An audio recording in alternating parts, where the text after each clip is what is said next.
I'll still be here when you're gone. You gather souvenirs, but I will never be your pawn. Your pawn. Your pawn. My love wasn't ever a game. I lay my cards out on the table. There's nothing to gamble away, but I can promise that you'll never be the same.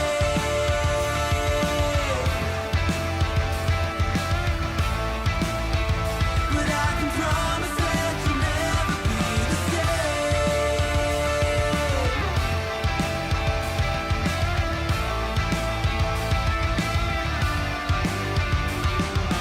You can double down.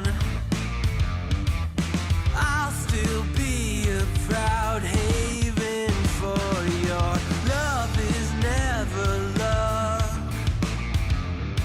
A river through your bluff, I will be enough, enough, enough. My love wasn't ever a game.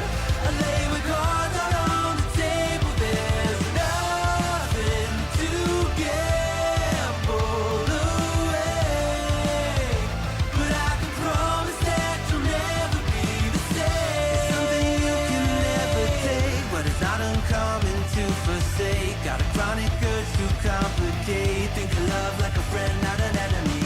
Feeling I have nothing left to hide. I'll say, but you know it when it's right. Keep it simple now, living it before I die. Think of love like a friend, not an enemy.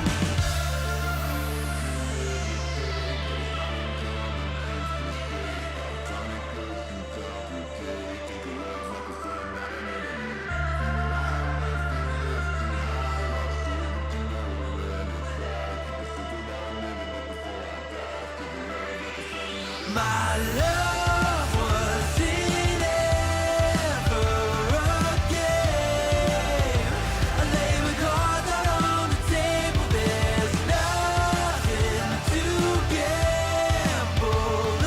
away, but I can promise that you'll never be the same.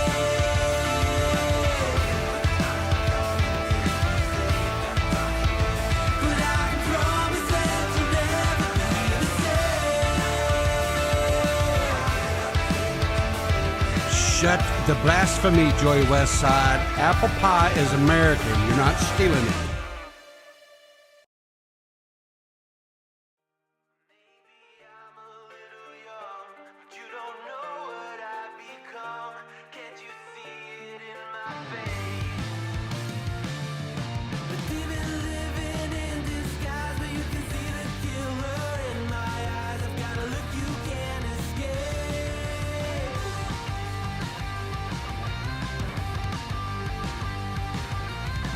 Poco no mirai wa dare ni mo wakaranai. Good morning, good morning, good morning. And I'm going to need a public apology from the one and only Mr. Joy Westside for that blasphemy about American apple pie. I'm sorry. I'm just going to have an apology. Joy, that blasphemy will not stand, sir. It will not stand. It will not stand.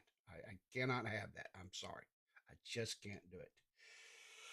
Okay. All right. So welcome in. Listen, I am so glad to see you guys this morning. I wanted to sleep in, but my internal clock said no.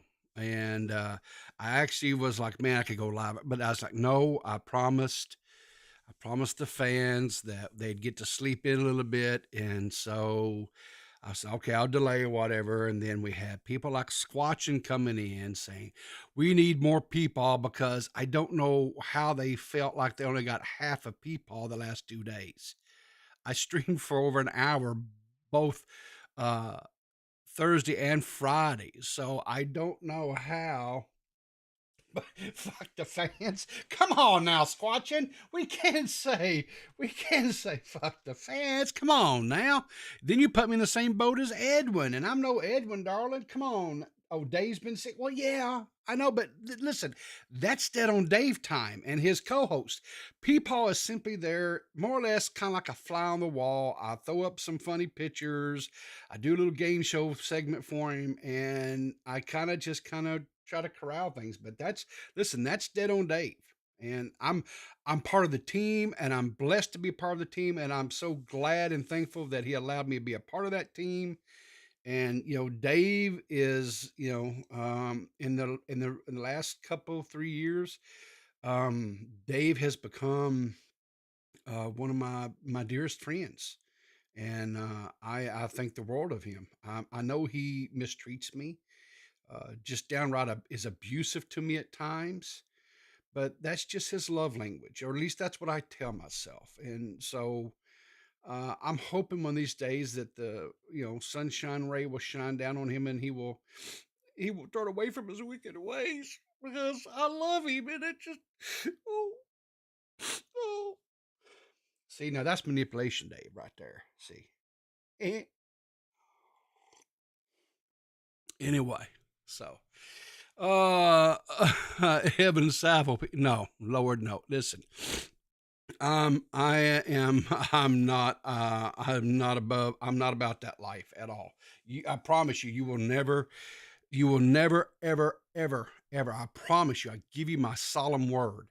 I am not. I don't get in the DMs with women and doing the whole. I got a wife that I love dearly. She is my heart. She is my life. She is my soul. And I would never, ever, ever do anything to betray her love and trust in me ever. That, and I'm old, and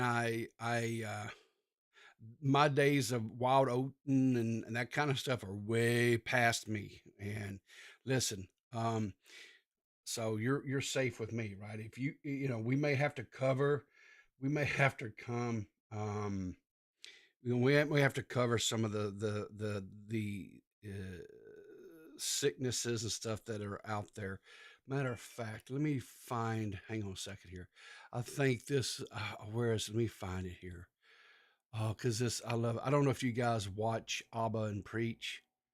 Um, yeah, here we go. Let me pull this up here. This is So let me pull this up here. This is.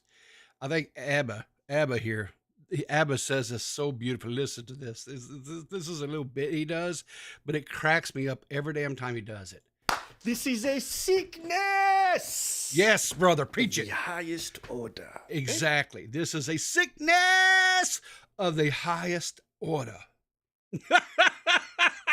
Oh, Abba kills me with that shit, man. Oh God. If you guys listen, seriously, if you are not watching Abba and Preach, you are sleeping. I mean, you are desperate, dearly, dearly sleeping on a great channel. Matter of fact, here, what we're going to do right here, we're going to copy this and we're going to paste this right over here. Boom. Guys, go out, sub to them. They are awesome. I mean, I don't remember how I came across them. I'm sure it was on my YouTube feed one day, but I love these guys. These guys have some of the most, how do I put this, takes that I agree with. I mean, I'm gonna say high 90 percentile, right? I agree with their stances and takes on most things. Those two guys are awesome. And here's the thing about it, right? They're Canadian, and I don't even care, right? So they really give good takes. So if you're not watching Auburn Preach, go back and check some of their backlog catalogs and stuff. They do a lot of reactionary type stuff where they will respond to like different other content creators on the channel and stuff. But sometimes they really get into it. Like they got into it with H3H3. They've gotten into it with Fresh and Fit. They've had some some beefs and stuff, a little bit of drama, if you will, with them. So anyway, check those guys out. They're wonderful. Um, So let's see what else here. All right, so let's just kind of get. I think I've kind of rambled long enough, and I think let's just get into some of this stuff, and we'll cover some of the stuff, and we'll see where the day leads us here. So we're going to start off with boom. So one of my little helpers sent me this. I found it hilarious. I just because I love they're Canadian too bad. I'm not say now D-Max, we don't up sub from people just because they're from Canada. There's some like Bo Blacks from Canada, and I'm subbed to every channel he's got. I love Bo Blacks. He is a good guy. I think he's unique, and I just love how he's a treasure. Ricky Berwick is another great Canadian that I love to listen to. Right. Um, So, and there's some other ones too. And I think maybe towards the end of the show, whatever, maybe we'll kind of go over some of the people that I watch, some of the content that I consume, and maybe I can share some things, some creators out there that maybe you're not aware of that maybe maybe we can give them some limelight, give them a little exposure, and maybe throw a little love to them, right? Because I'm all about sharing it. But anyway, so we got this little meme here, this little picture here, right? We got Batman. He's got the old tights hanging out there on the because he's washed them and what have you, right? And then the bat signal, so he's kind of hosed here, right? So I thought that was kind of funny, right? But anyway, so question: how many of you guys play Warzone, right? Play the little Warzone game, right? I tried it. I played it for a little while. Me and some of my buddies. It was okay. Um, but the problem was, I don't know if it's gotten any better because honestly, we quit. We quit playing it for the biggest reason was because take a breath, Riv. Get your brain focused here. Okay. The reason why was because there was a lot of issues, especially it was not especially it was exclusively I think on the PC side of things, which is what we were playing on with hackers, right? Um, the cheaters and stuff like that, right? It was really rampant, and it just made the game unenjoyable for us, and so we just kind of quit playing it. The other reason why we quit was because hello uh, freaking hard drive space that it consumes. And like basically every time there was a patch, it was like in like the like 30 was it 30 40 gigs of download that you had to download for a patch and stuff. It was almost like you're almost re-downloading the entire game almost. And so it was like, nah, screw this. There's other things out there to do and play, whatever. But I digress. So let's watch this little funny video. So this is a guy that's playing the war zone here, right? And watch this kill. This is a awesome kill.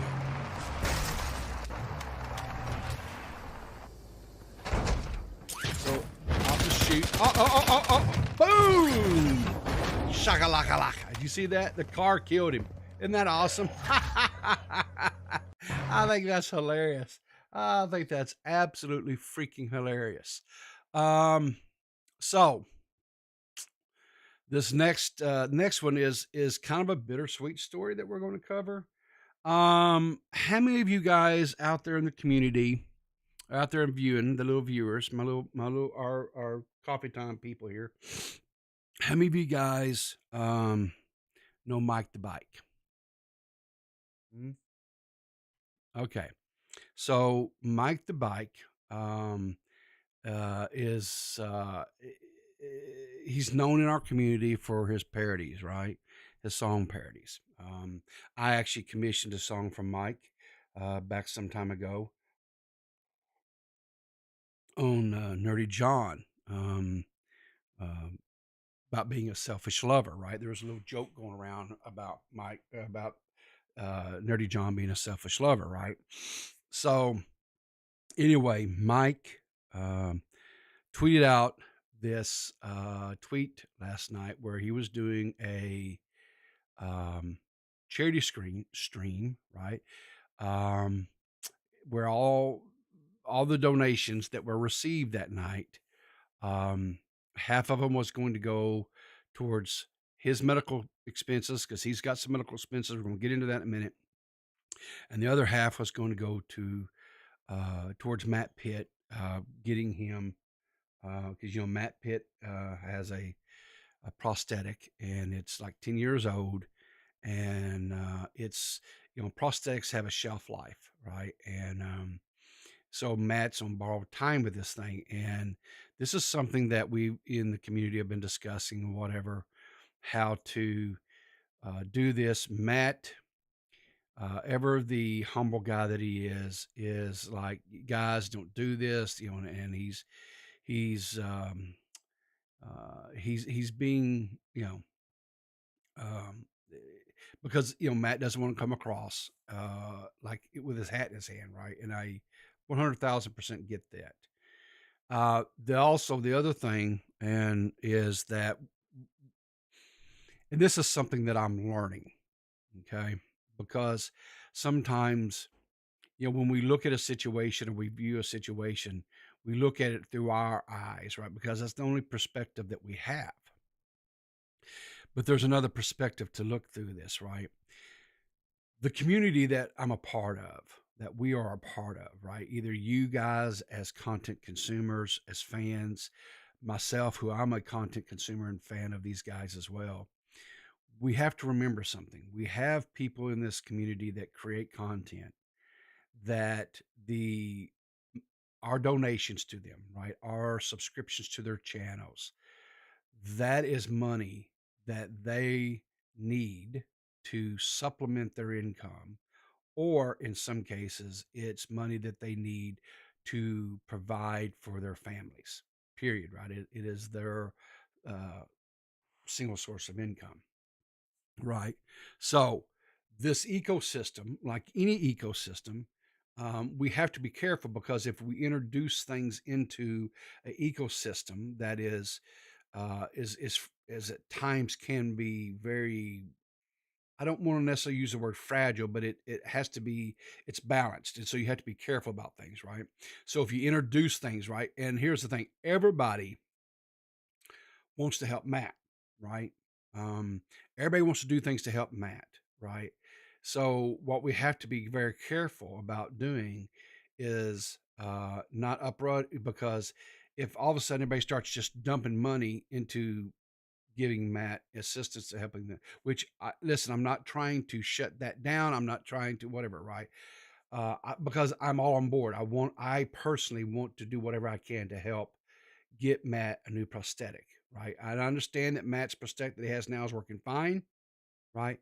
But I'm a worry wart, okay? I worry about things that really I probably shouldn't worry about.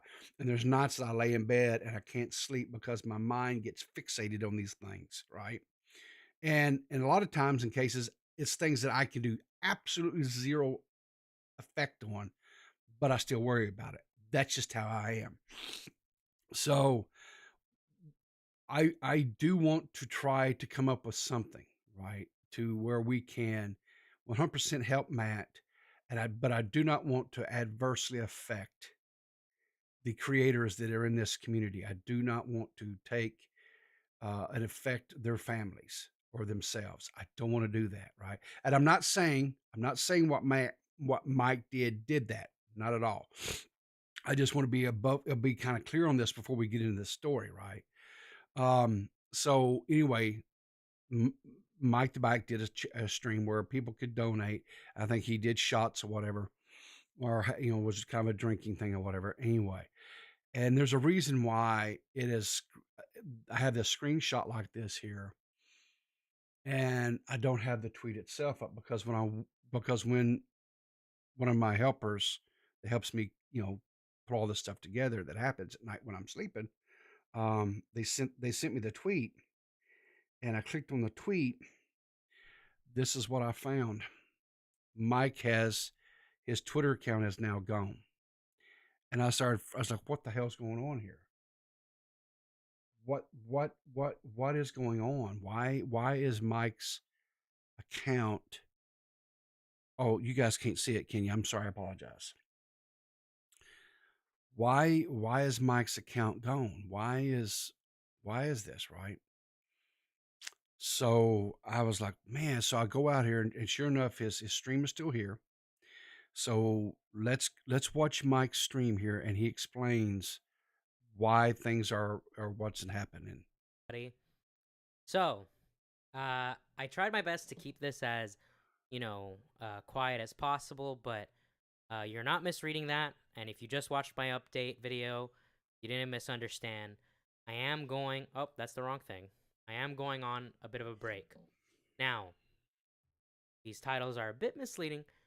I'm not going to be gone if you watch the update video, I explained it very clearly, but I'll explain it again. And I'll probably explain it every 2 hours or so just to catch people up. I will be doing streams like every 2 weeks or so. Yo, thank you, Ghosty, for the $30. God damn. Okay, we got to start tallying the shots now.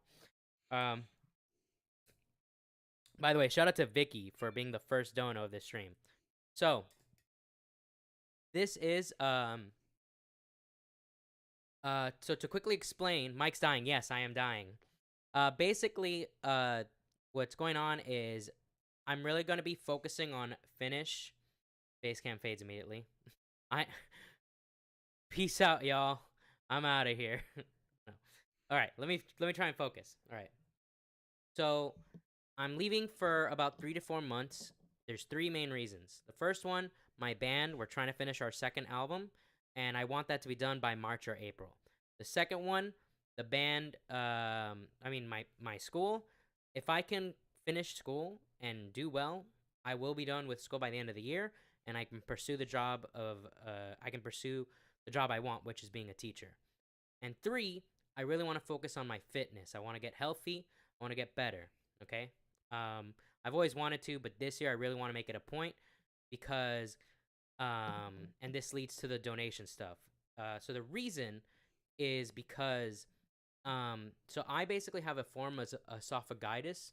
I don't know the exact like science behind it or anything like that, but basically it means that it's easier for me to like choke on food, and my weight adds to that pressure. It makes it worse actually. So I want to focus on getting fit and healthy. So 50% of the donations today I'm putting all towards medical bills because I have a lot of medical bills, and for most of any donations I get, 50% of that does go towards my bills. That's how it's always been. I think I've said it before, but that's how it's always been. I always put 50% of whatever I make on YouTube towards that. The other 50% I want to send to Matt Pitt towards his leg. How often do you choke? Okay. So, I want to. I didn't catch this stream. This was going on last night, and I didn't catch it, or I would have been there and supported Mike and Matt, of course. But so if Mike is needing to disable his Twitter right now to allow him to focus on those goals that he has, which is for his band, finishing his education, which will ultimately allow him to do what he wants to do, which is be an educator. Hats off to him there. That is a thankless job. That that is really I think doesn't really get a lot of credit, and so I wish him the best on that, his endeavors there. I hope that he's able to do that. And lastly, his health. So if he needs to step away from social media and stuff for a little while to take care of all that stuff, I 100% support him in that, and I wish him nothing but the best. And I hope that all of his endeavors and all of his pursuits and everything is 100% successful. So, but Mike is I think a valued person in this community. I think he feels a need that exists in this community, and I will be waiting patiently for his return. So, anyway, hashtag cry people. You know what? I'm gonna tell you something, Dave. I would not have to cry if you just wouldn't abuse me. like you do on the streams, and people have noticed, and I'm trying to be brave. I really am. I'm trying to, but it's tough, y'all. You just don't understand. But I love him, and I know he deep down in his heart he loves me too. There, is that better? Shave your fucked up peach neck beard.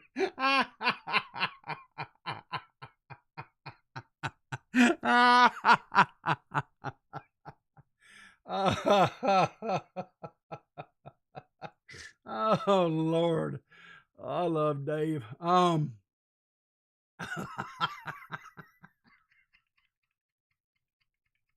Manscape that shit. Oh no, baby. This right here, the wife loves this. Yes, she does. Whew. She loves how it feels against those thighs. Yeah. Mm. Um, oh man. See you tonight, late, you son of a bitch. I'll see you then too, buddy. Love you. Have a great day, man. I hope you make a bunch of sales and make a lot of money today. Anyway, you guys send some love. Give us some O1s in the chat there for Dave. Code people check out exactly. Listen, guys. I don't like doing this. It kind of makes me a little bit. But I had somebody actually ask me about this on Twitter, and they let's see here. They wanted to know, hey, we're they want, hey, is there what do you call it, coffee mug merch or whatever, right? And I was like, yeah, I've got a merch store or whatever, right? I mean, I don't promote it because honestly, I don't know. I guess I feel a little bit weird about it, whatever, right? But it is what it is. I mean, we'll just leave it at that, right? Let me move my cam over here out of the way because I moved it so we can see Mike's beautiful face. Here we get here, and boom, there we go. So anyway, I got a merch store. Like I say, we've got a coffee mug here. Now the coffee mug is it's like a 12-ounce mug, right? It's I'm sorry, it's 11 ounce. I'm sorry, I missed it by an ounce. Sorry.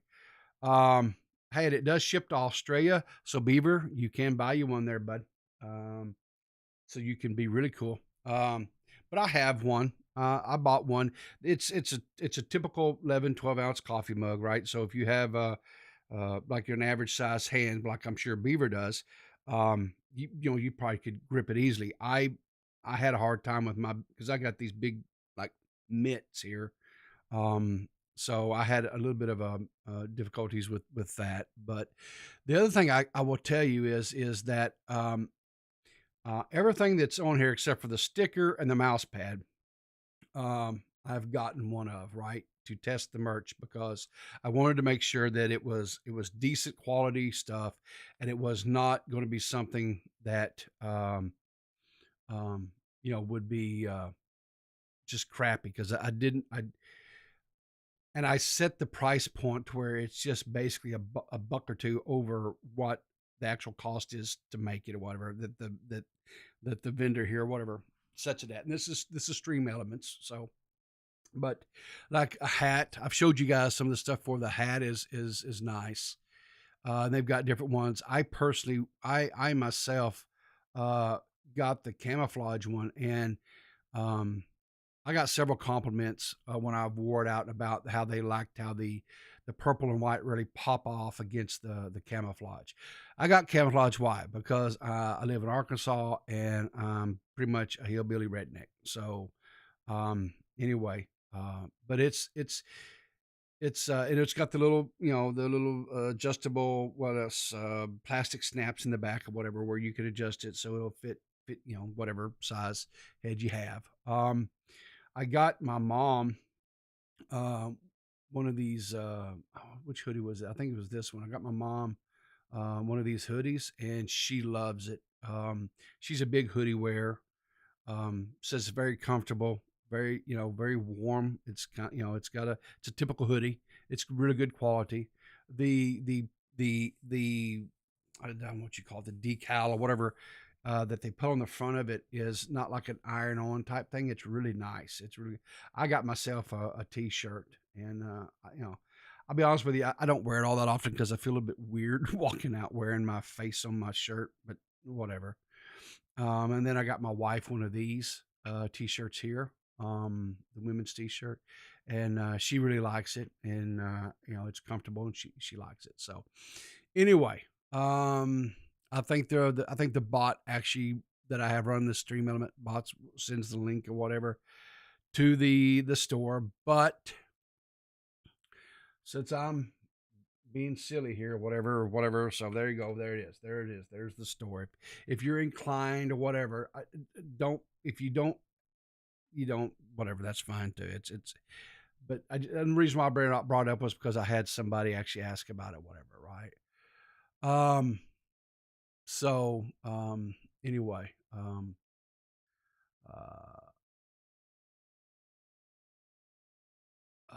Let's see. Okay, so let's get into why I had Logan Paul on the thumbnail. Let's get into the main story here. Okay, so Coffeezilla made a 3-part series. Okay, on this crypto zoo, crypto game that Logan Paul had promoted, built, so on and so forth. Right. Um, three I made 3 videos on it. And he goes into detail, and there's a lot of information there, and he gets into some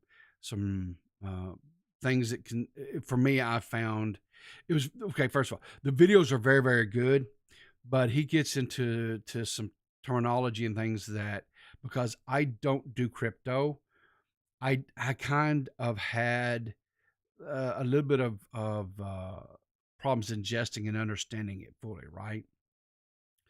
But the videos are very, very well made. But Kavos, and let me just do this right quick because I should have done this, but I didn't. Why? Because I'm an idiot. Um, Kavos, pull it up here. Okay, so Kavos here, right, has made I think it's like 8 videos now, something like that. 9. Let's see. Where is this today? 1, 2, 3, 4, 5, 6, 7, 8. I'm sorry, okay, he's made 8 videos now, and he broke down the Coffeezilla videos.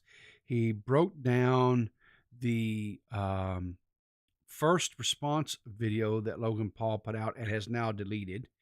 He also breaks down the podcast that Logan Paul did. So he breaks it down, and he puts it in smaller bites and explains it to where I could understand and ingest it. And I personally was very appreciative of this. So if maybe you're like me and you're not really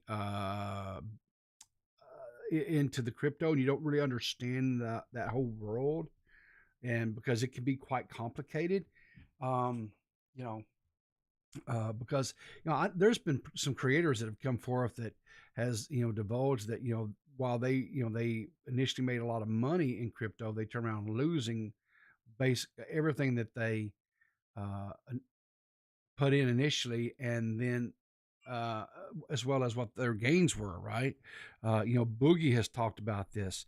Edwin recently divulged that he lost like over $10,000 in the crypto world. So, I mean, there's 2 creators right there that has recently come forth and talked about how so crypto is not, to me, is something I want to get into or ever will get into.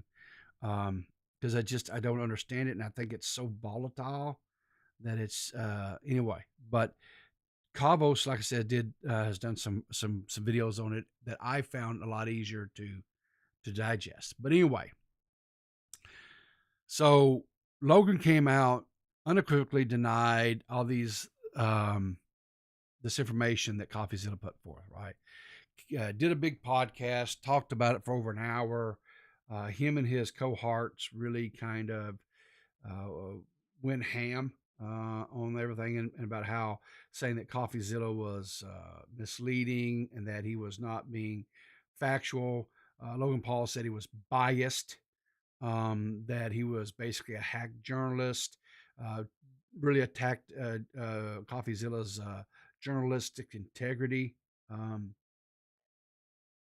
and all that stuff is no, the thing of it is those videos are now gone because Logan Paul's deleted them.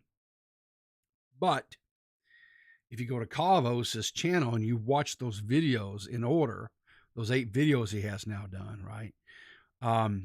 You will be able to see excerpts and things like that from these videos that now have been deleted, of all these counter accusations or counterclaims that Logan Paul put forth. But so last night, what happened is Coffeezilla had went and done a response video that he was getting ready to drop to Logan's counterclaims, right? And everybody was waiting, kind of, I guess, for lack of a better word, with bated breath for this thing to drop. And then last night, around 11 o'clock, he put this out. It says, Logan called me. He said he's deleting the 2 responses and is dropping the lawsuit threats. I believe he's making a 3rd response, which I'll be delaying my video to include. Hopefully this time he takes accountability, refunds the victims of CryptoZoo. That's what matters. He then also includes this. He says, his response was rash and misaligned with the true issue. He's going to be taking accountability, apologizing, coming forward with a plan.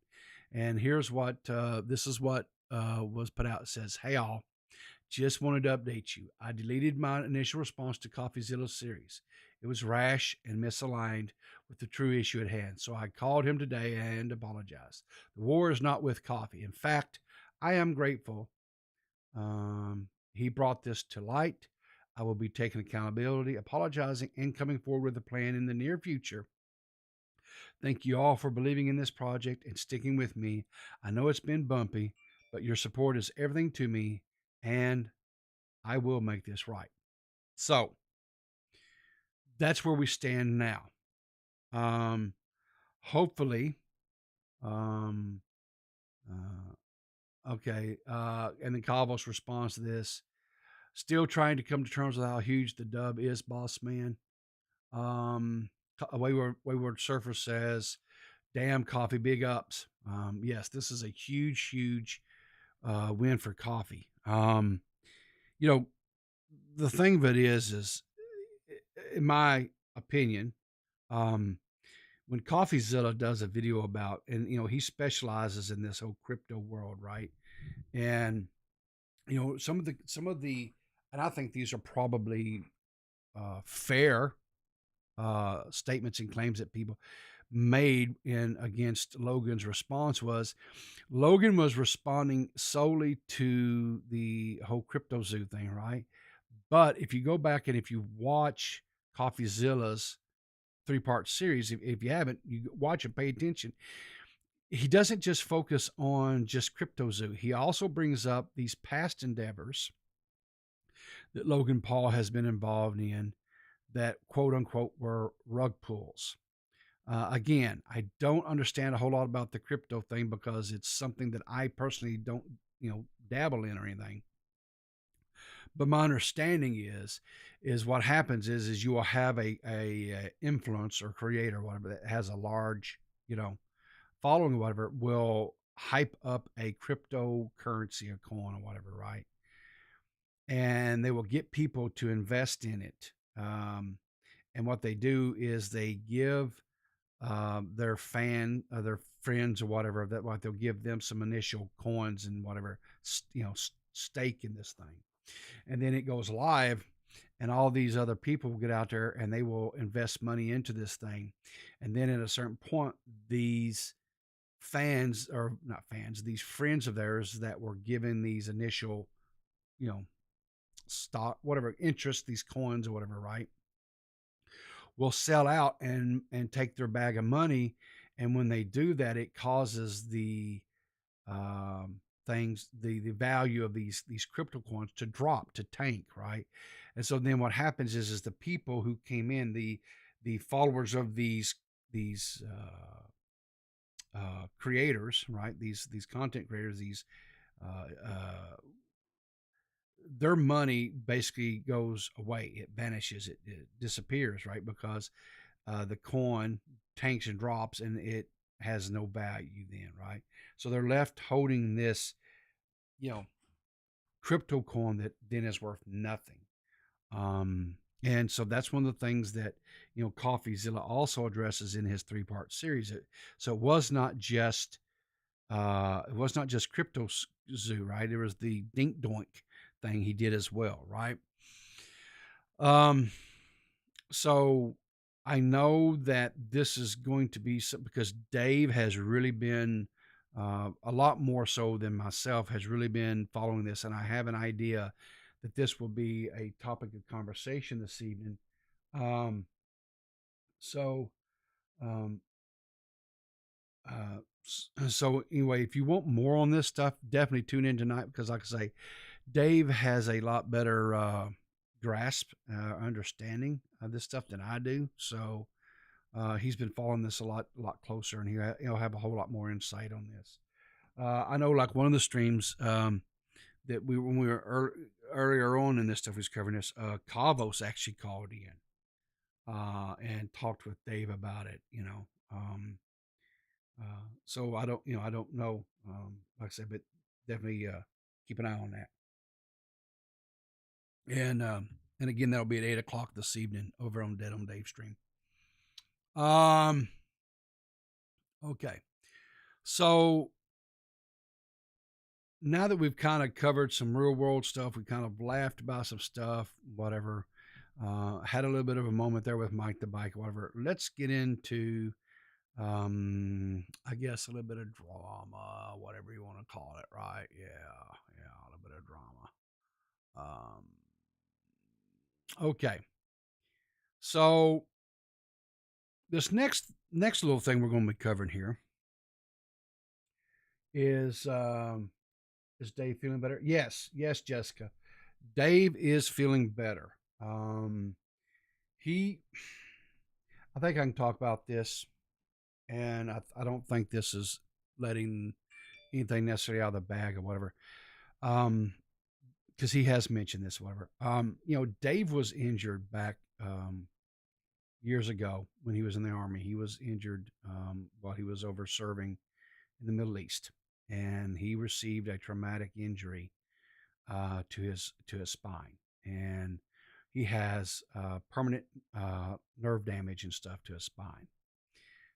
He faced some real challenges. He has overcome a tremendous challenges in his life. He's lost just a tremendous amount of weight, and he's now up and he's mobile, and he's able to walk and move without a cane even. So Dave was really doing well. He was really getting things in his life, on track and ordered. He was doing great. He got a job where he is getting to do what he does best, which is talk to people and sell and buy. He just has an eye, to find these hidden treasures and stuff and get them at a decent price, and then turn around and resell them, make money. He's working at a pawn shop, and so he's doing really well. Everything was going real well, but he had some other things or whatever, and it took him a little while, as these things do sometimes. But he was recently diagnosed with a couple of autoimmune diseases. One of them is Crohn's, And the thing with Crohn's is Crohn's attacks your body, right? And so you have to be extremely careful with your diet and just so many different things. And so he has he's having to adjust to having to live with that now as well. And I've talked with him last night and stuff, and like I say, he was just Crohn's when it hits you, it can. It's almost kind of like because I've had people, I've known people in my IRL, right, with Crohn's. It makes you sick. It's almost like you almost feel like you got the flu or something, right? And it just your body just kind of turns against itself, right? And that's kind of what he's been battling the last couple of days, but it passes through whatever. And so it passed through last night. If you go look at his Twitter feed, he kind of makes some fun about some things that happened, and it was a very good thing. I'll just say this: it was a very good thing that we did not stream last night. It would have been, I think, very embarrassing for him. So I'm glad he, decided not to stream, but he is feeling a lot better. He's assured me 100% we will have a show tonight because listen, Dave loves streaming and he loves being on, and having you guys, the mush puffs, come in and love on him and him get to, entertain you guys. He lives to entertain people. And when he doesn't get to do that, it really, it bothers him. And so, he was really struggling. He really wanted to stream last night, but I'm glad that he made the right decision. I really do think it was not to stream, but he says 100% unequivocally he will be live tonight. So make sure that you're subbed to his channel, you've got the notifications on, that you're following him on Twitter, that you're following me on Twitter, because we keep you guys abreast and updated there with everything that's going on, right? Um, so anyway, let's talk about this for a minute, okay? So this is our friend Bo Blacks, right? Um, there has been a little bit of contention, shall we say, between him and Keemstar recently. And they kind of minced some words. Um, you know what? Before we do this, let me see if I can, because I think we need to do a little bit of context. I think we can do this. I think I can, and we're in no rush today, right, guys? Because you guys wanted 2 hours. And so you're going to get 2 hours this morning. And so we can take our time. We're going to slow down. Life is to be enjoyed, right? We're going to slow down and we're going to do this. We're not rushing because guess what? I'm not having to go to work this morning. So we can just take our time, right? Exactly. Oh, Nerdy John's in trouble. Why's Nerdy John in trouble? Nerdy John, what in the hell have you done? What have you done now, son? 2 hours, so I gotta set my stuffer for. Okay, dude, listen, push it back, whatever. I don't know what to tell you, my man. I don't know what to tell you. I caught heat because I put out my tweet and they said no, no, no. We demand 2 hours because we've missed half our time of Peepaw this week because Dave was out a couple of days sick. I don't know if that's necessarily whatever, because that's Dave's shows. I'm just kind of the fly on the wall there. Whatever. They demanded it. So listen, I'm giving it to them because I don't have to go to work today. This is my day off. And so we're going to take our time and we're going to enjoy ourselves and we're going to have some fun. Now, let's see here. Where is it at? Where is it at here? Where is it? Was it in here? I'm trying to find out where. Let me see here. Let me do something here right quick. Let me mute that there. Let me find this clip here. Okay, let's see.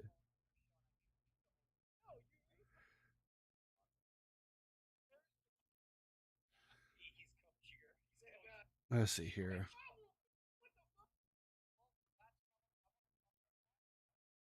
Let's see here.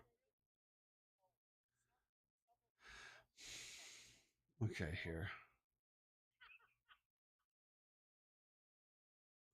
Is it here?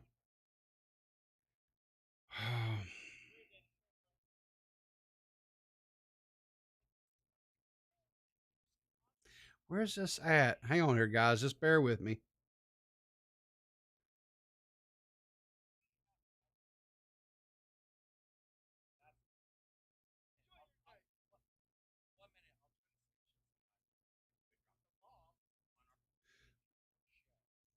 Let me see.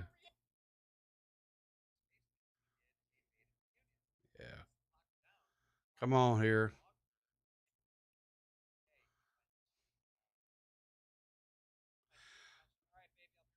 Uh, Is this it here? Maybe I found it here. Maybe it was. Let's see here.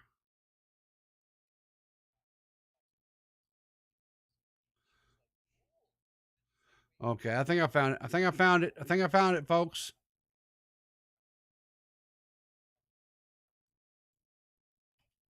Okay, I found it. I found it. Thankfully, you know why? Because let me unmute this here. Okay, so here's what happened. So the other night, Keemstar called in to Dave's show, right? So we're gonna watch this part here first, and I clipped that out and whatever for Dave segment. I re-uploaded as a re-upload, just whatever, and I time stamped all the different things because Keemstar came on to Dave's show and he talked for like an hour, and there was so many different subjects, and so I re-uploaded it and I time stamped it and everything, just that segment because there's a lot of different things. Well, during that call in, he talked about Beau Blacks. So we're going to watch this here before we watch the stream with Beau Blacks and Keemstar last night. I get that. She's a sweetheart. By the way, thank you for unblocking me. I didn't know she blocked me. I was like, Keem doesn't even have me blocked right now. I'm like, what the fuck did I do? But thank you for unblocking me. She blocked a lot of people. Like, you know, fucking, she tweeted the other day that Beau Blacks tweeted that he was on mushrooms, and she was like, cool. And then she's like, wait, Beau Blacks, the guy that's constantly talking shit about my boyfriend after he fucking helped him out with his little fucking toy sale. Like, fuck that guy, and blocked him. Beau Blacks? I make fun of you the same amount as now as before, and also you like call me autistic all the time and do little jabs and shit. So like, why can't I do some like minor shit back? I don't even think I did anything major. Beau Blacks, let's be real. If you called me like one of the most sexy man alive, I wouldn't be mad. Like, that's reality. The fact that I'm calling you autistic, why does that upset you? Because you preface all your coverage of me with me being autistic when it's irrelevant to the story. Oh, when I was saying that Ethan Klein has bullies an autistic person? Yeah, obviously you did that for clicks and views. Yeah, and that's funny to you, and the stuff I make fun of you for is funny to me and some other people. Well, I didn't realize that hurt your feelings. I didn't realize that really bothered you until I saw your... It doesn't really bother me that much. It's more of like, okay, we're on like bantering terms, so I can banter a little bit back with you, you know? 100%. Like, same energy. We've always been on bantering terms, yeah, right? 100%. But when you leave a post on the H3H3 subreddit mentioning that Keemstar preferences me as autistic, then it's not really bantered. Obviously, your feelings are getting hurt. Why didn't you say stop? If someone just asked me a question on my opinion of you and I gave the answer, it wasn't like a big enough deal for me to like mention it and get it to stop, but I was just answering the question honestly, you know? Well, Beau Blacks, I can tell you this much, right? I've known you for a very long time. Nicholas Durio, Augie, your whole little friend group, and yourself are always talking about you being autistic. You know, that's like, I don't understand why Keemstar doing it, right, is such an issue and a problem. It doesn't make sense to me, but I'll stop doing it now that I know it's hurting your feelings. I mean, you can continue to do it, but I would like to be able to banter with you back without it being like a huge deal to the point where it's like I'm getting blocked and shade. That's all Beau Blacks is. Like, it seems like you're upset with my comments more than the other way around. Brantley has a right to block you if she feels like you're being a dick towards her boyfriend. She has a right to block you. Yeah, sure. That's fair. But like, it's always been the case, so I'm like wondering, is it like is there like more animosity than usual that caused that block, or is it just like she just caught on to our bantering and she doesn't like it? Like, No, she literally quote tweeted you and said, "Sweet, get fucked up on mushrooms or whatever," because you came up in her feed because all the people Brantley know are in the same community that you know, right? So somehow you came up on her Twitter feed, and then she realized, oh, this is Bull Blacks. This is the guy that keeps talking shit about fucking about me, and so she blocked you. That's really how. When simple did I it talk is. shit about her? Prior. She's Bull Blacks. Mushroom. You talk shit about me. Yeah. He's saying she doesn't. I always like, talk shit about you. She doesn't But like. he's saying she's. Yeah, he's saying she's being like a defensive girlfriend. She doesn't like okay. it. She's standing up Okay, for a okay, man. okay. You're catching I a block get it. because you're fucking with her man. Keem did I just do said that? him instead of Stupid. her, or her instead of him, so I just got confused for a second. Well, I think you two lovers are going to be okay. But Keem, can I ask you a question? So anyway, if you want to hear the rest of that with Keemstar call in stuff, whatever, it's over on Dave's channel. And like I said, it's got timestamps. I timestamped it, everything. So go check it out, whatever. But anyway, so Keem calls into Beau Black's stream. I believe this was. We check. Was this last night? Yeah, this was last night, 12 hours ago. Okay. So, and they had another little conversation. And so let's just kind of hear what they had to say. Yeah. What's up? Here, let me turn down the volume on your stream or whatever. Okay. No, I just when I first saw this post that you made on the H3H3 subreddit, saying Keemstar's virtue signaling, and that I'm autistic to like da da da da, like it just looks like you're sucking up to the fucking subreddit. I mean, I honestly don't know why you mentioned I was autistic for any other reason than to just get more clicks, you know? Like because it's funny, because it's funny to say that H3H3 scammed an autistic man. It's funny to say it that way. It's more entertaining to say it that way. Okay, fair enough. Am I virtue signaling? Like that's. Did I say virtue signaling? I think you did. I might have. I might have actually. I can double. And it's like I'm not virtue signaling. I'm just like, bro, when this motherfucker talks about me, he's like lying. So let me, I guess, kind of interject something here for a second. And I love Beau Blacks, right? When Beau Blacks has tweeted out and referenced several times on his Twitter feeds and stuff, how he really believes that autistic people are the next evolution of man, and that autistic people are superior to us non-autistic people, right? So, and I know that's he's doing that like all in tongue in cheek and so forth, right? It's all kind of yucks and so forth, right? But I guess kind of in Keemstar's defense here a little bit, if he's making statements like that, right, and he's saying that autistic people are the next evolution, that they are superior to us non-autistic people, right? So it's kind of like a Magneto thing, right? Like with the whole X-Men Magneto and the mutants, right? How he felt like that the mutants were the next evolution of man, and how they were superior to the Homo sapiens, right? It's that kind of that whole thing, right? So, does that, when he's making those kinds of statements, does that not subject Beau Blacks a little bit maybe to having fun poked at him, or a little bit of ball busting? I think it does. But I can also, I guess, on the other side of the coin, because I do try to present all angles here.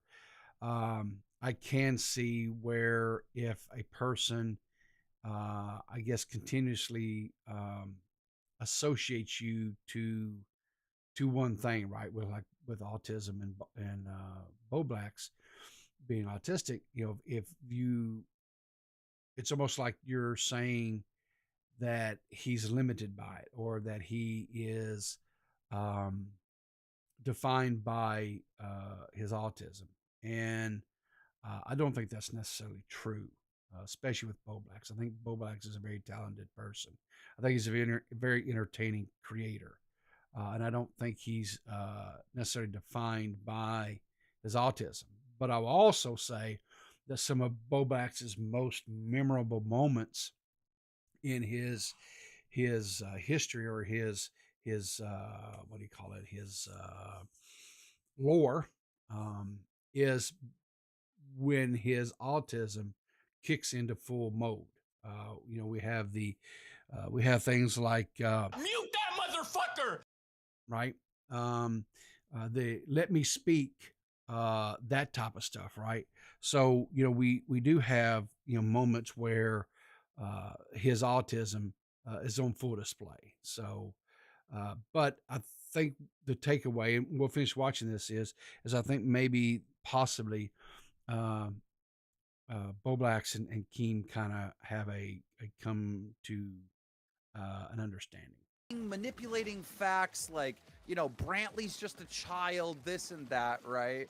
Like, if I'm going to cover the story about him scamming Bo Blacks, all right, I'm going to say he scammed an autistic man. Like, duh. Like, it's well, of course I'm going to say that. It sells. It sells. Yeah, but better, I'd rather. Right? Yeah, it does, right? I mean, it sells, right? So, like, if you're going to war with somebody, right? Like Keemstar has been at war with H3 for, good God, what, a decade almost seems like now. When you're trying to destroy your enemy, right? Which Keemstar 100%. Let's not bones about it. He wants H3 destroyed. He wants him completely, totally yeeted off of YouTube and everything else, right? He wants him gone. He's going to use anything at in his quiver, his arsenal, right, to do that. And if he could use that situation where and what they're talking about, the whole thing is the plushie thing, where H3 came in and spent, like, was it over $4,000, I think it was, buying the plushies to get the to meet the quota, right, to get that thing done. And then he turned around and rescinded his purchase, whatever. And other creators, Keemstar being one of them, stepped up, hyped the situation, hyped the thing, and actually got the thing to where the Bo Blacks plushies are going to be made. And Peepaw is getting his plushie, which is really all I cared about, quite honestly. Let's just be frank about it. I was hyping the hell out of it because I wanted a Bo Blacks plushie. And by the way, kind of a little side note segment on this is, if Bunk and CJ Brown can stick to their guns and continue their training and get their boxing coaches, whatever, Keemstar has agreed to get them on a undercard at one of the upcoming boxing matches for these two guys to box. If by chance we get lucky and that event is held in the Texas area, I'm going to do my very best to take time off and travel to this event. Bo Black says he's going to be there. Hopefully I'll have my plushie by then, and I will get Bo Black's to autograph it. And maybe I'll even get to take a selfie with him. I hope we can do that. I think maybe we can even sit down and break bread, and and maybe some of the other creators. I would love to kind of hang out with them and visit with them a little bit. We know after parties for Peepaw. I can tell you that right now, because Peepaw starts having, he's got to shut things down about 7-8 o'clock. Peepaw has to hit the hay. I couldn't party with these wild animals. But I just have to hear about the stories afterwards, right? But I also feel like this too, right? Is if I don't go to those parties and stuff, then Peepaw doesn't wind up in scandals, and I'm not having to sit before you and have to say, I've made a continuous lapse of judgment, and I have to apologize to you for my actions and deeds. I did not know. No, I don't want to do that. I don't want to have to make a YouTube apology video. So I'll avoid the after parties to keep people out of trouble, right? No, I do not want to meet Just a Minx. I think Just a Minx Is probably a sweet girl, maybe, hopefully. I cheered for her when she was boxing. Um, but she's got some issues and she needs some help. And hopefully she gets it. I really do. So let's take a little segment here and let's talk about let me interact with the chat here a little bit. Let's talk about this stuff. Let's see here. Autistic supremacy. I don't know about that, D-Max. I don't know about that. I think we just should treat each other the same, right? Don't treat someone different or special just because of something. Just treat them like a decent person and treat them like you would anybody else. That's what I always try to do with everybody. D-Max says autism is superior, but don't make fun of it. Yeah, I guess, sure. Ember Lily, LMAO. See, Optimus is here. Okay. It doesn't. It does open himself up for it. Unfortunately, he's done it to it a good few times over the years. Yeah, I think so. And that's kind of what I was trying to say. When you kind of set yourself up for it, you have to kind of be careful about it. It's kind of like that double-edged sword, as I say. Kim Bisty's talk about the allegations. Exactly. I don't have like a real diverse soundboard of Bo Blacks. I probably should. There's lots of few other ones out there. Like, let's see what else do I have out there that is pretty good. I've got some Ethan Klein. I hate black people. He hates black people. I don't know why. He just does. I had sex with a kid. And he had sex with a kid. I mean, I don't know. Then of course we've got right the Dun Dun. And you know why? You know who's Dun Dun? Ziley is. And then I've got a Augie one. Don't get me wrong. I love jerking myself off. All right. Yeah, Augie loves to jerk himself off. Here's probably one of my favorite ones. This is Tommy C. Little boy, let Big Daddy fucking Tommy C stick my dick right in your fucking mouth. Oh. And of course this famous one. I have no knowledge of any of this. No knowledge of any of this. Willie Mack. Here's a Willie Mack one. What the fuck is happening? What the fuck is happening? And of course we can't forget Keemstar saying He is a nagger. yeah. And then of course, poor Edwin. You're the big nagger here. Ooh, how about Matt Pitt? Talk about the areolas. Talk about the areolas. And of course we got to have a little. Ooh. And then we got emotional damage. Yeah, and that's what this whole freaking last couple of days have been about, right? Emotional damage. I even have a Smaggle one, right? I'm unsubscribing from you, Dave. Fuck you. I'm unsubscribing from you, Dave. Fuck you. This was a really good one I got. I thought of Kristen Ark. Hey, I'm thinking about jerking off on my couch and putting a fucking towel down. Say what? Oh, Lord, Chris. Lord, son. But anyway, that's pretty much I've got some other ones. I just don't have them loaded into my my Steam Deck. I'm gonna, because I've got one of the little small ones, so I don't have a whole lot of, let's see here. What else we got in the chat? Optimus Wilbur says, this is why Sonic now should be banned. What has Saga done to the world? And Berlili says, he definitely spurgs out, but Keem's argument of Sabo was, don't go for your friends. Yeah. D-Max says, leave Sonic alone. Optimus Wilbur says, leave old Sonic alone. LOL, ban the new games. D-Max says, Fortnite. Frontiers was good. No KO Garden, though. I don't know. I didn't play any of this mess. I think my sons maybe played Sonic a little bit. I'm not for sure. Kim B says, don't let Bo Blacks bring a girl. I think Bo Blacks does need to bring a girl, quite honestly. Let's see what else here. Abby Blackbird says, you're telling me, Peepaw. Okay. Optimus says, this week has felt like watching The Room. You're tearing me apart, Edwin. Yeah. What Fuzz says? What the fuck is this soundboard so good? LMAO. Okay, thanks. Can I call in and speak to the big peepaw? I don't know. Do you guys want to have a little segment here where we talk to people? You guys want to do that? We can do that. Because like I said, again, we're not in no hurry today, right, guys? We're going to just take our time. So here's what I'm going to do. I'm going to hop in the Discord. The Discord link is just actually went by on chat there. If you're not a member of the Discord, join the Discord. Hop in the waiting room. I'll drag you in. Now listen, guys. We run a G-rated, family-friendly channel here, right? So we're not going to get into the deviancy and stuff. We've put that behind us. We're going to be wholesome here. Now, Nerdy John jumps right straight in. So, all right, here we go. All right, Nerdy, speak to me. What do you got going, bud? All right. So, Mr. Me Too, Edwin Generations. Yeah. Apparently, Olivia is going to come out with some stuff today.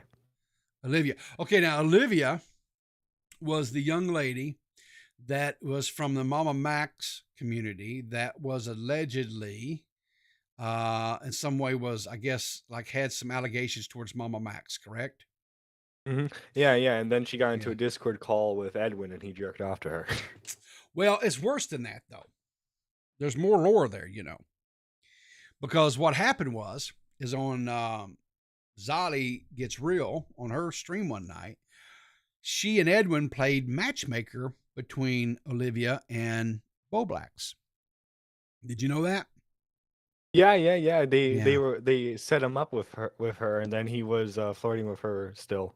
Yes, exactly. And then what happened was they Beau Blacks and her started communicating, and they I got another subscriber. Oh, great. That's exactly what I needed. EDP445. YouTube legend EDP. God, listen, we ain't serving no cupcakes over here, buddy. Keep your damn cupcakes to yourself. Only coffee and coffee cakes, okay? Yes, yes. But anyway, so Beau Blacks and Olivia kind of started talking, but she was still communicating with Edwin, and now Edwin supposedly was going to help her do a story on Mama Max, was going to champion her position and give her story some voice, give it some limelight, attention, whatever. And instead he wound up I don't know if in Discord or whatever, FaceTime, whatever, or jerking off to her. I'm not for sure exactly how that promotes her story or helps her. But I'm going to defer to you as a younger generation. Maybe you can explain to this old man, how did that help her cause? Oh, well, you see, it's actually a mathematical equation. So, Edwin's small penis plus her face equals ejaculation, and it just rubs it in Mama Max's face. There you go. See? I see. Yeah. But no. I love how, like, as soon as, like, Babs, the girl he hooked up with, accuses him of menage a trois, right? Yeah, of nefarious deeds. Sure. Like, Mr. Me Too goes, "Oh, that lying stupid whore." Yes. Like, okay, Onision. Yeah. That's the problem, right? And this is what I've said, if you're going to have a platform, if you're going to do things right, you have to have, or at least I think that this is my own personal beliefs, I guess, on this, is you have to have a certain moral code, right? You have to have a certain thing. And if you're going to champion yourself as a defender of women, and you're going to cultivate that community around you where you're gathering up these quote unquote broken women, right, that are coming from abusive type situations, or they're alleging abuse, or they're alleging victimization, or things of that nature, right? And then you're turning around yourself, and we see in this case with Olivia, at least, where you're going to exploit that. That's not, in my opinion, that's not a good look for you. Yeah. Well, Babs, she was a fan of Edwin. In Yeah. fact, how everyone heard about it was everyone was like, "Wait, Edwin's hooking up with a fan." Now, here's the thing, right? I'm not anti against that. If you want to hook up with your fan, go right ahead. However, you should go in knowing that something like this might try to happen. Like some type of accusation, even let's give him the benefit of the doubt and say he didn't actually do anything nefarious, right? Yeah. I mean, you're still going to have these allegations against you because this is an online fan of yours who probably, Yeah. and this is if Babs is acting in bad faith. I'm not saying that she isn't, but worst case scenario is that they're lying about you and like they're doing this as a clout game. You know, like you need to go in knowing that. You shouldn't be shocked by this happening. Yeah, okay, if you're single, right? If you're a young man and you're single, young lady and you're single, whatever, and you want to use your platform as a means by which to engage in possible relationships with your fandom or whatever, okay, fine.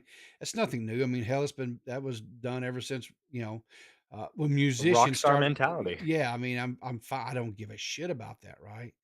I will tell you this though, more times than not, if you're a person who's coming from the fandom, watching and engaging with these creators or rock stars, if you will, right? Um, n- 90, I can still do it, and I'll whip it out Uh-oh. when I need to. Well, whip it out, Tommy. Shit.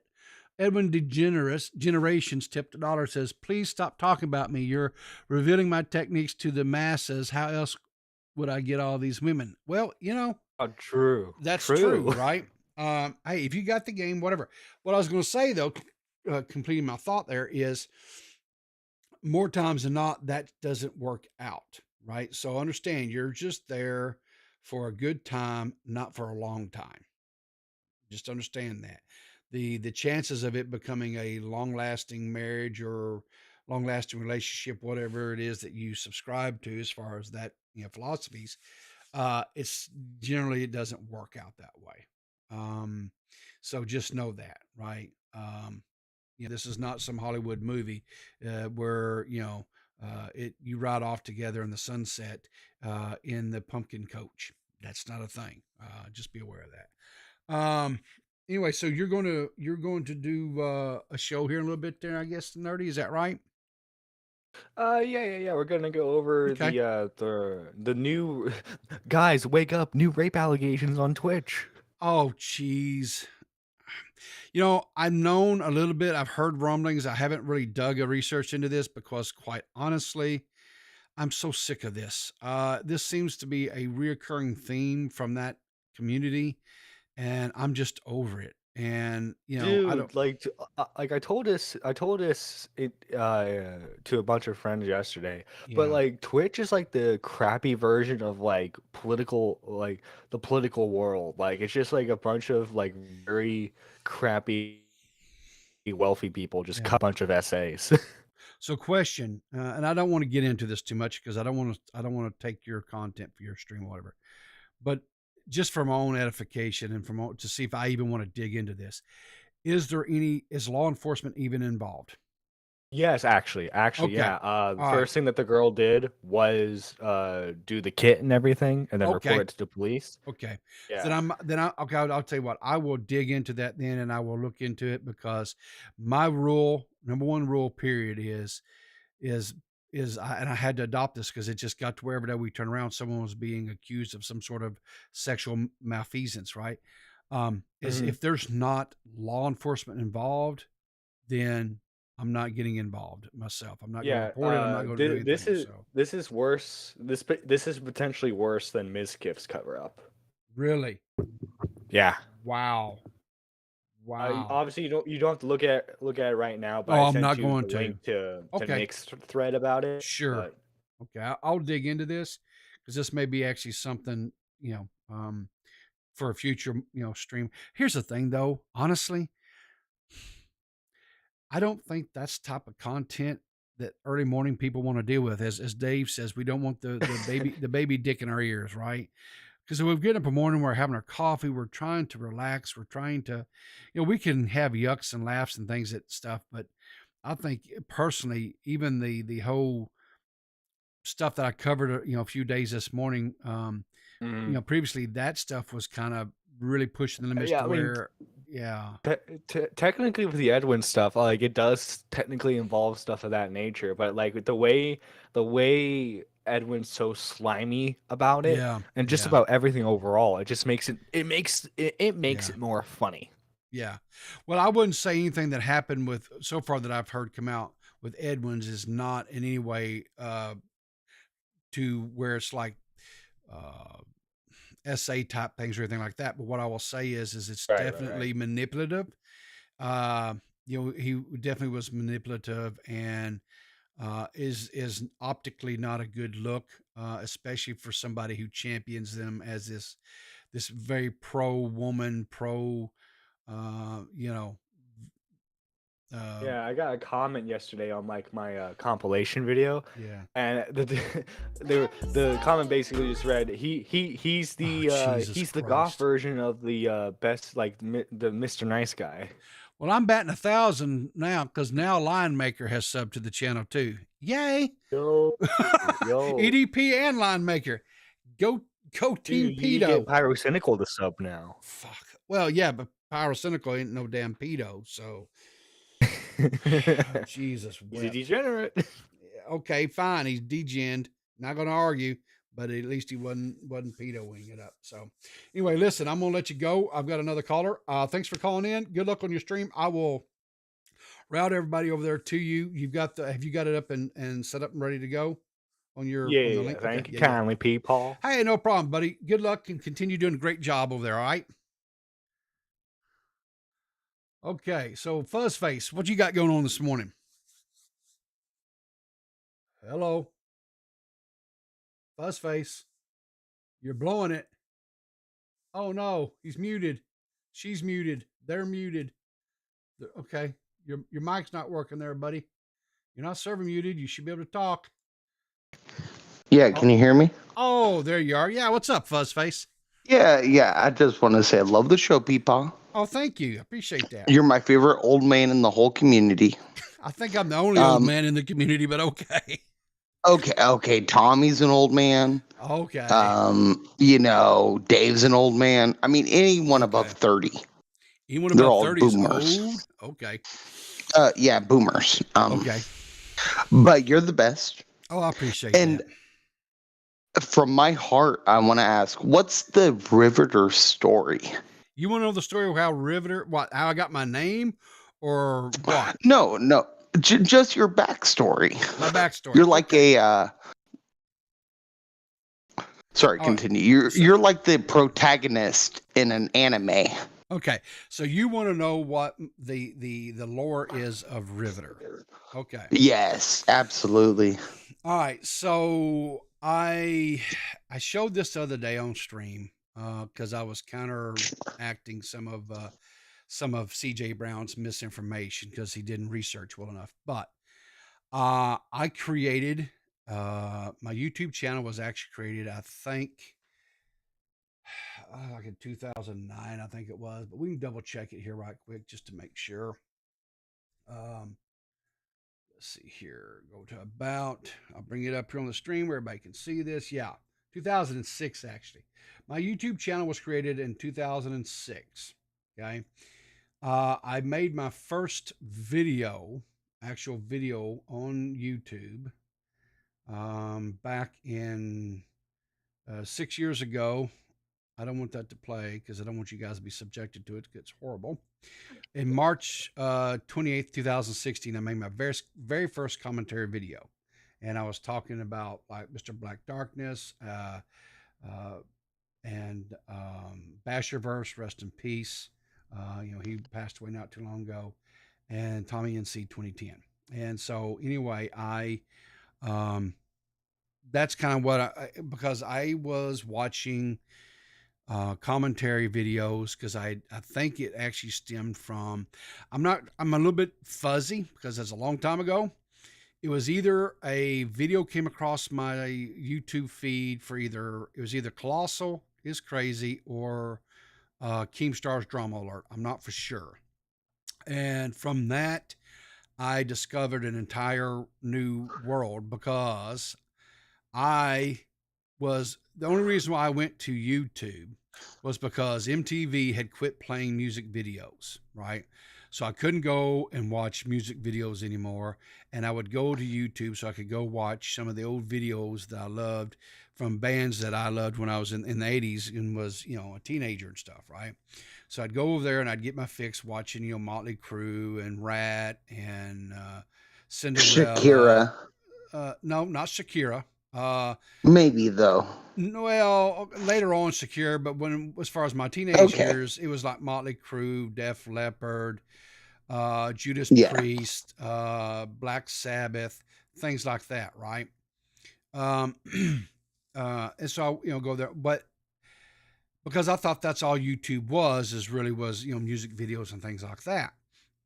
But like I say, because of the way that YouTube's algorithms and stuff worked, somehow, some way, I got like I said, it was either one of the early trolling videos that Colossal Crazy was making before he actually started making actual video content.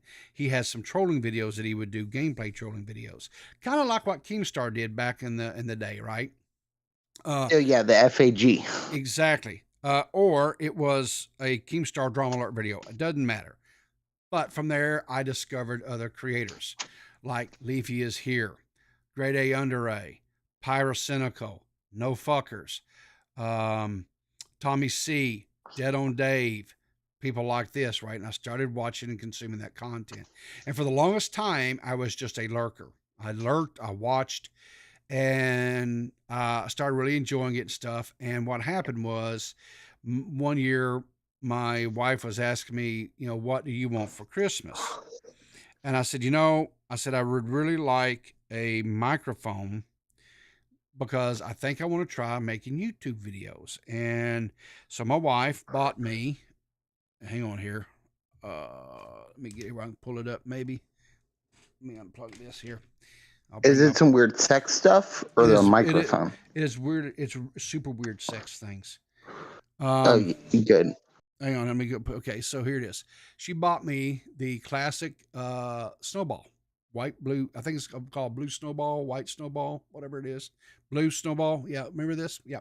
So she bought me one of those, and I started making videos using that microphone. Okay. And I did it over gameplay, and it was horrible. But it's there. It's still on my channel. You can go watch it. Well, that didn't take off, and I didn't do very well. And so then I said, well, okay, I'll start making gaming content stuff, right? Because I was playing MTG. So I played MTG for a while and I made videos and I actually competed kind of semi-pro. I actually went and competed in a one of those big tournaments I was in Memphis, Tennessee, actually. And in Magic the Gathering, you're saying? Yeah. Mm-hmm. What color did you gravitate towards? I liked blue and black. I like to do control. I was more of a control player. And so I actually was playing, and I think it's on my channel. I've got several streams, but I actually have, the deck that I took over to play at the Grand Prix over in Memphis, Tennessee. I actually won. I won in a sense that I played in some side events and I won one of the side events. It was a draft, and I actually won, like, I think basically a box set of boosters. I made more in prizes and whatever than what it cost me to go over and compete. I'll put it that way. So I was kind of good, but not like top tier. I was amateur good, I guess. And considered I'd only been playing about a year, I thought it was really good that I went and did as far as I did. I was one win away from going into the second day of play and getting into the money over there. I was not good enough. I didn't have a good enough mind and had not been playing long enough to get into, like, you go to the grand national one like they have in Vegas or wherever it is that because it moved around. But I don't even play it anymore. I don't play MTG anymore at all. I think they kind of destroyed, Wizards of the Coast has done some things I think have kind of destroyed the pandemic.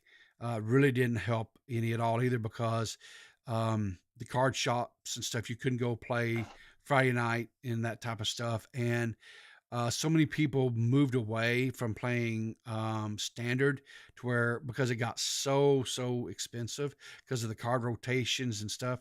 And a lot of people gravitated more towards playing commander and modern, right? I do have several commander decks, and like occasionally, like if my family gets together, I've got family members and stuff, we'll get together like on holidays and stuff, and there'll be like 7 or 8 of us, and we all have commander decks, and we'll play commander, right? Like my sons, myself, and family members, we play commander and have fun with it. So we just do it as tabletop around, family table thing. We don't do competitive stuff anymore at all. So there's a lot of content on my channel about that.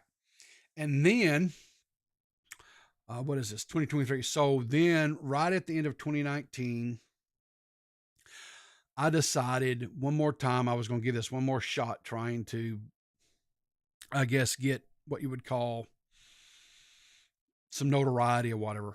And so because I was still during all this time though, I was still watching Tommy.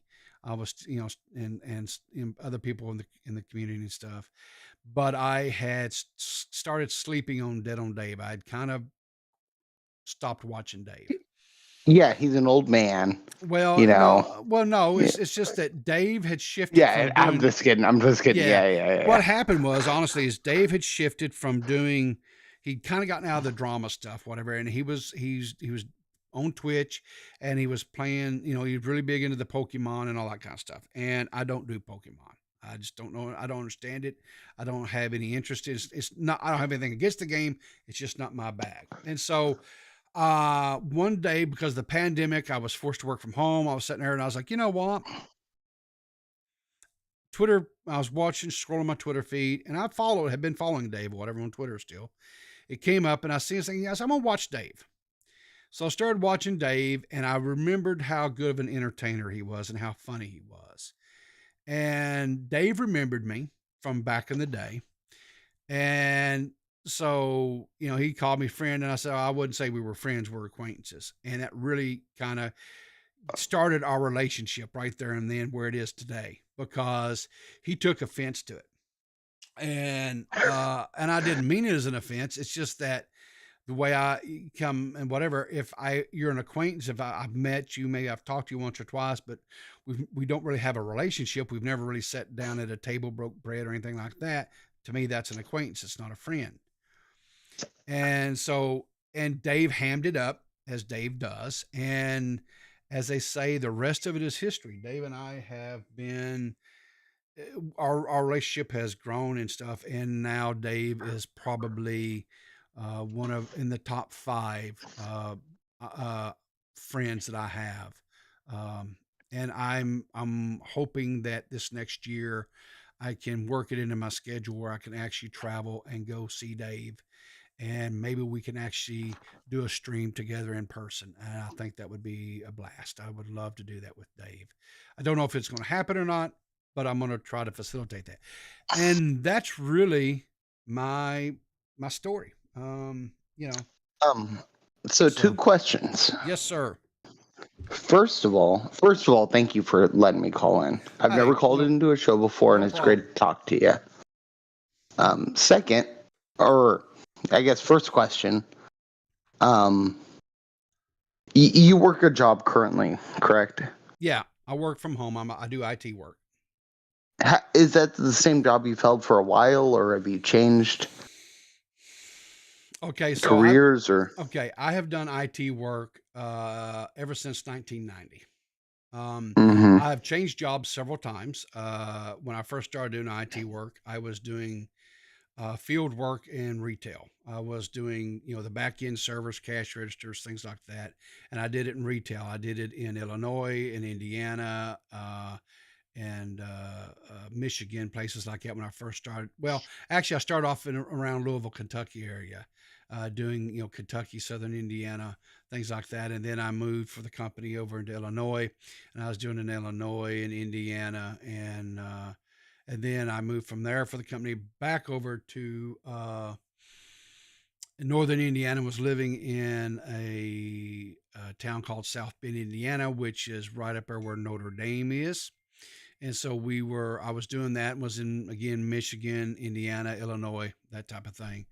Um, but yeah, I've always done IT work. I've lived all over the middle part of America. I've lived in Louisiana. I lived in Arkansas. I've lived in Illinois, Indiana, Kentucky, all that. I've that whole central part. Oh, even in Ohio. I never lived in Ohio, but I ran calls in Ohio, things like that.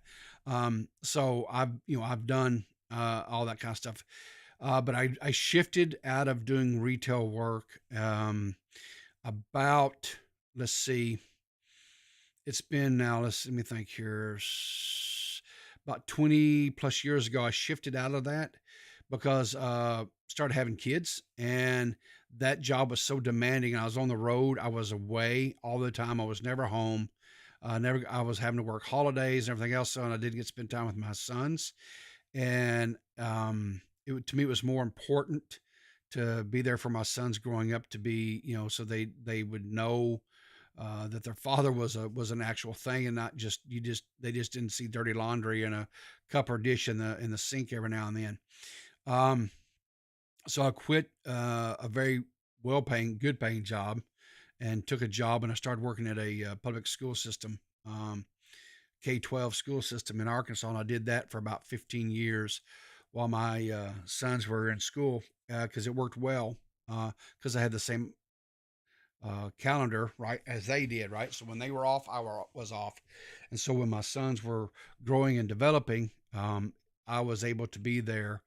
I was very lucky, very blessed to be able to do that and be there for my sons, and to help them grow and become the men that they are today. So, and then I don't know, about, I guess, 6 years ago, so I left K-12, and I now work in a higher institution of learning in their IT department. Yeah. I've been there for like 6 years. So I still do IT work, but it's all like sysadmin stuff now. And yeah, IT work is great. It's great work. If there's any young people out there that are thinking about what to do for a career, if you love computers and stuff, IT work is good work. I would encourage you to get into like cybersecurity, but I'm gonna tell you something, that's cutting edge stuff, bleeding edge stuff. If you're not real good with mathematics, don't get into it. Just go like maybe into systems analysis or something like that, where you just have to have a basic understanding of how computers operate, how to network them together, and that kind of stuff. And you can make a really good living doing that type of stuff. But yeah, so what's your second question there, bud? Uh, okay, so this I think would be an amazing stream. You said you used to be into MTG and all that. Whenever you and Dave, if you guys meet up, would you be willing to learn the Pokemon trading card game? And play? It's good. Trust me, it's good.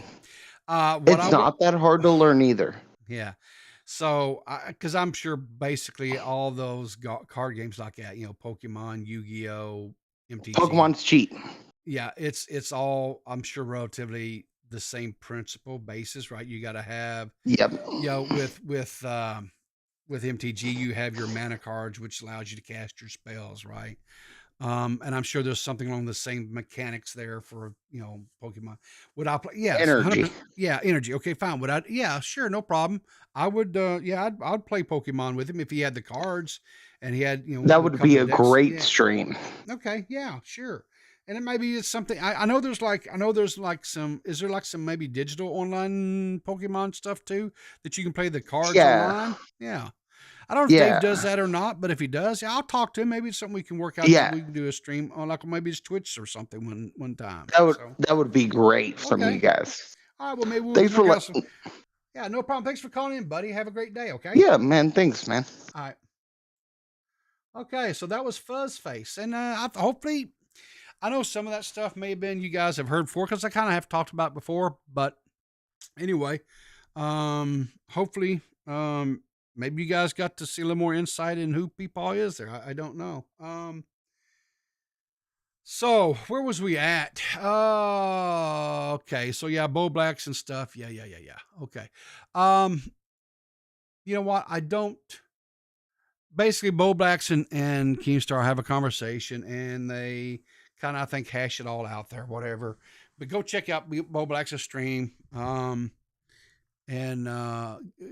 So I want to spend a little bit of time now. I want to shout out some people that I enjoy their content, right? Now, the first one that I'm going to do here is kind of self-serving. There is a new project that is being done by my buddy Banana Grabber. Banana Grabber is doing this project with Brick or King Brick. He's also got Joey Westside and Doc Shivago. I believe that's it. Let's see. Banana, Doc Shivago, King Brick, and Joey Westside. Yeah, I think that's the 4 main ones. There may be, I don't know if any of those guys are in here still watching or whatever. If I've left any one of those guys out, please let me know. But anyway, they've got two episodes out here, right? So the first one is hitting about 200 views, which is excellent, great. The second one is they just put out about 12 hours ago, and it's at 31 views. I'm sure that it'll get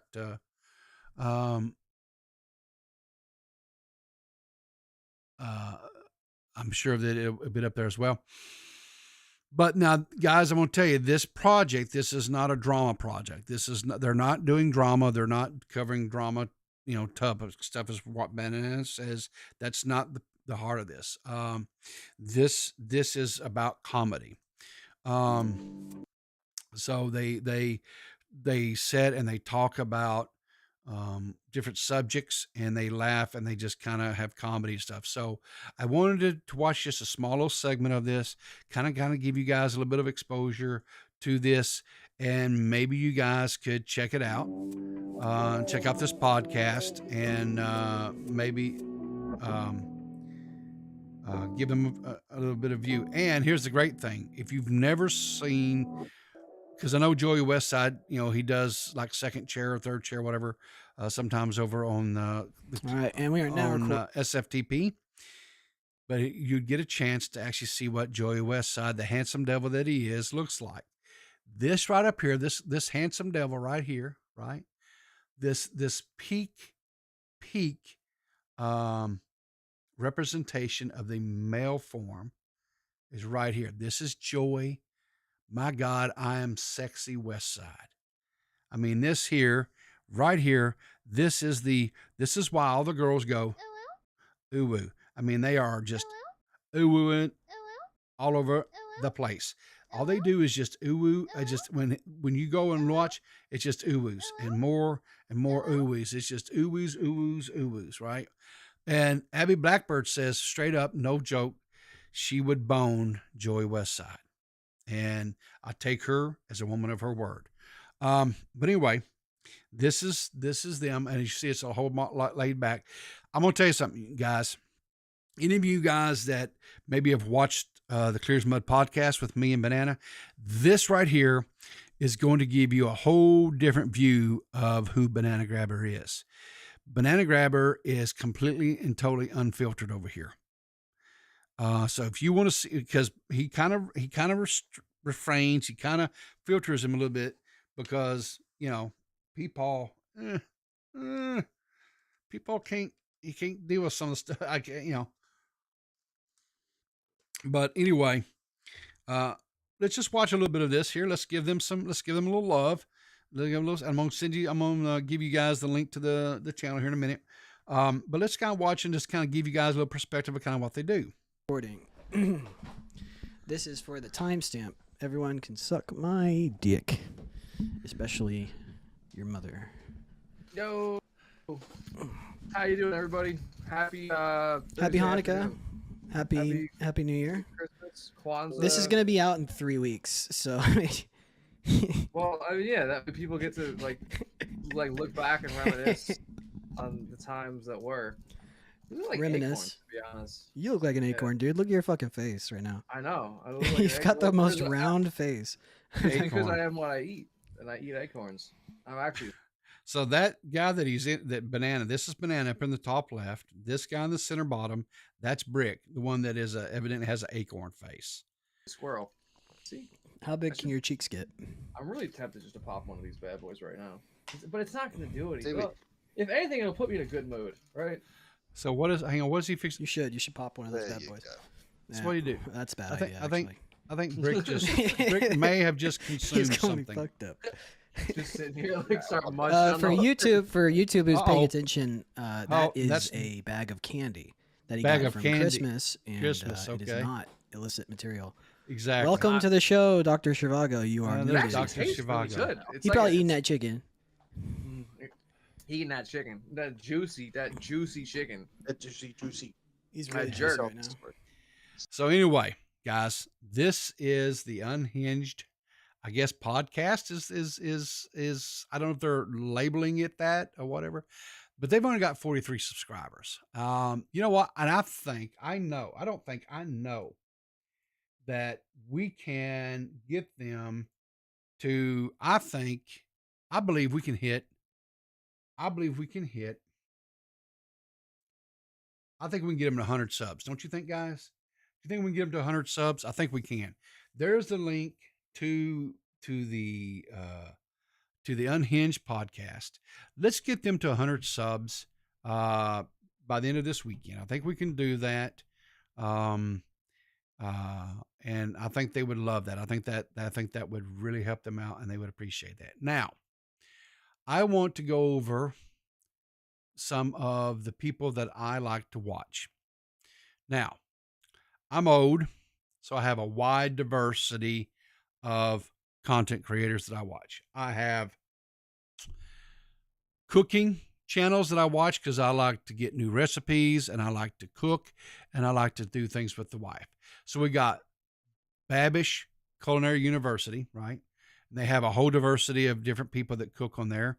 It's not just Babish.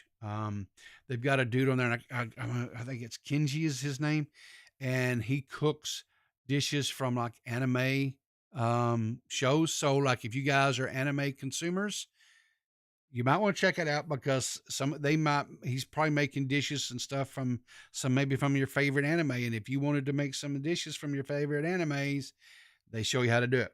Another cooking show that I like to watch is David Seymour. He's an old school content creator on here.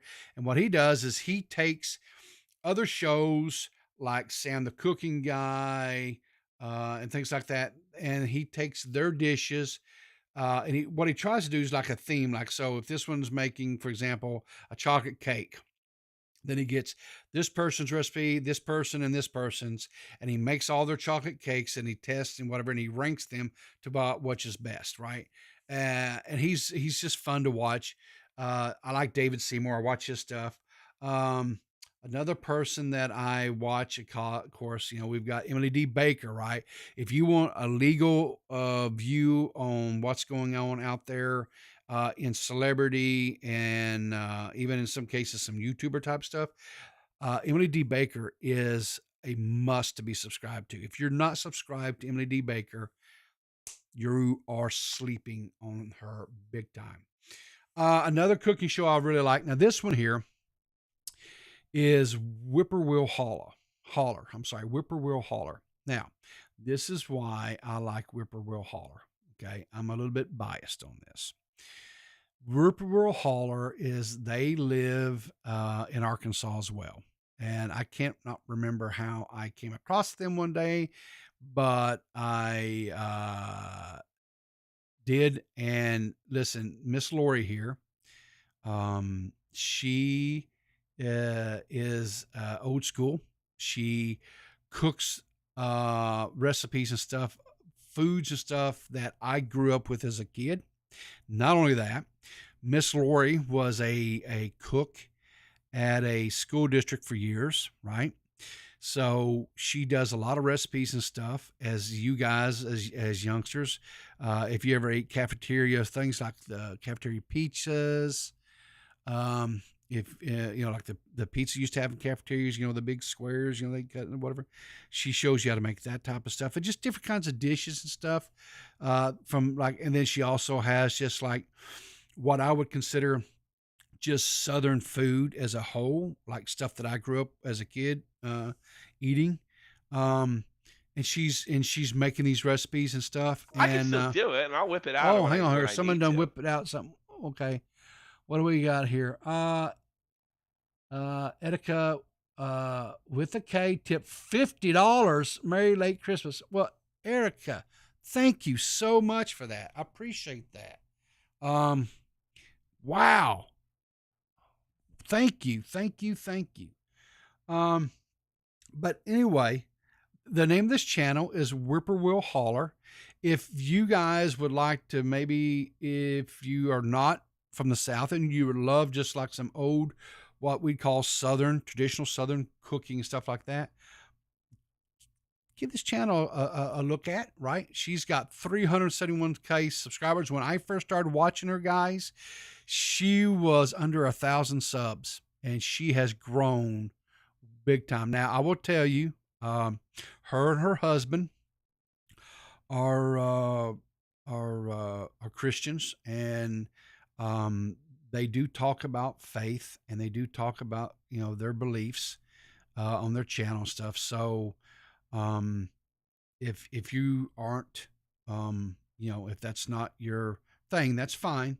I just want to kind of make you well aware of that, so that you don't go in there and be put off by that if that's not something you subscribe to, right? And of course, here's a guilty pleasure of mine, Kid Behind the Camera. I watched that just for the yucks, for the goose, right? Donut Operator. I'm sure you guys all know who Donut Operator is. He's really big.